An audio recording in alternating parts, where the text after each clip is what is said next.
అందరికీ నమస్కారం. ఈరోజు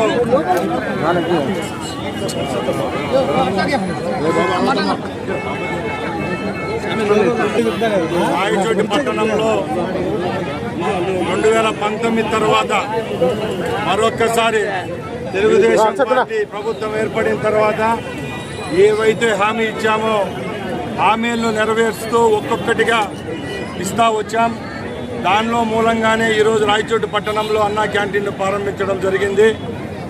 ఇది చాలా గర్వకారణం. ఎందుకంటే కొన్ని ప్రభుత్వాలు పేదవాని కడుపు నిండా అన్నం పెట్టే పథకాలను దూరం చేస్తే మరికొన్ని ప్రభుత్వాలు పేదవాని కడుపు కోసమే, పేదవాడు లేనిదే ఈ భారతదేశం లేదు, ఈ రాష్ట్రం లేదంటూ మా ప్రభుత్వం రుజువు చేసింది.